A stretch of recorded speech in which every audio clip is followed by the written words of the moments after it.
ఎంత సమర్థుడైనా సామాన్యులాగా ఉంది. ఇది అడుగుజాడ అంటే. ఈరోజు మనం గనక బయట కార్యక్రమాలు మనం చూస్తే చాలామంది రకరకాల ప్రదర్శనలు చేస్తూ ఉన్నారు. మరి ఎన్నో రకాల ప్రదర్శనలు ఒకరు పేరు పెట్టి పిలిచేవారు, కొంతమంది ఏమో అక్కడికక్కడికే జరిగిందని చెప్పి దాన్ని ప్రదర్శించమని చెప్పేవారు. రకరకాలుగా మనుషులు కార్యక్రమాలు ఈరోజు జరిగిస్తూ ఉన్నారు. అంటే ఏమీ లేని చోట కూడా ప్రదర్శించుకుంటున్నారు మేము సామర్థ్యం కలిగిన వారమని. అలాగా కొంతమంది ఫేక్ ఆర్టిస్టులను కూడా ఏర్పాటు చేసి వాళ్ళ ద్వారా చెప్పించుకొని మేము సామర్థ్యం కలిగిన వారి మా దగ్గరికి రండి మా దగ్గరికి రండి మా దగ్గరికి రండి అని ఊరక డప్పు కొట్టించుకునే కార్యక్రమాలు జరిగిస్తూ ఉన్నారనమాట లోకంలో.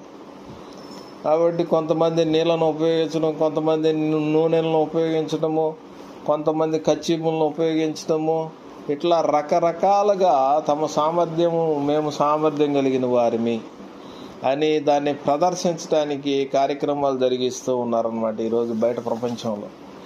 కానీ ప్రభు చూపించిన మాదిరి కానీ, ప్రభు వేసిన అడుగులో అడుగు వేసుకుంటూ వెళ్ళాలనే ఒక ఆలోచన కానీ ఎవరు కూడా అది చేయట్లేదు. వారికి నచ్చినట్లుగా, వారికి తోచినట్లుగా వారి కార్యక్రమాలు జరిగించుకుంటూ వెళ్ళిపోతూ ఉన్నారనమాట.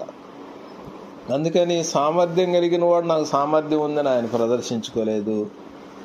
తర్వాత ఆయన స్వస్థపరిచిన తర్వాత ఇది ఎవరితోటి తెలియజేయొద్దనే సమాచారమే చెప్పాడు. కానీ ఆయన ఇది వెళ్ళి చాటింపేయండి, లేకపోతే ఇది వెళ్ళి నలుగురికి చెప్పండి, ఆడ చెప్పండి ఏడు చెప్పండి అని ఎప్పుడు అనలా.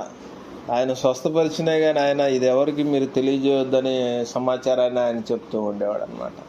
లేదు, స్వస్థపరిచిన తర్వాత అక్కడి నుండి ఆయన పక్కకి వెళ్ళిపోయేవాడు, కనిపించకుండా అలా చేసేవాడు. సామర్థ్యం ఉన్నా కానీ దాన్ని ఆయన ప్రదర్శించుకున్న దాఖలాలు ఏమీ లేవదన్నమాట. తర్వాత మనం చూసినట్లయితే హెబ్రీయులకు రాసిన పత్రిక ఇంకొక సంగతి క్రీస్తు ప్రభు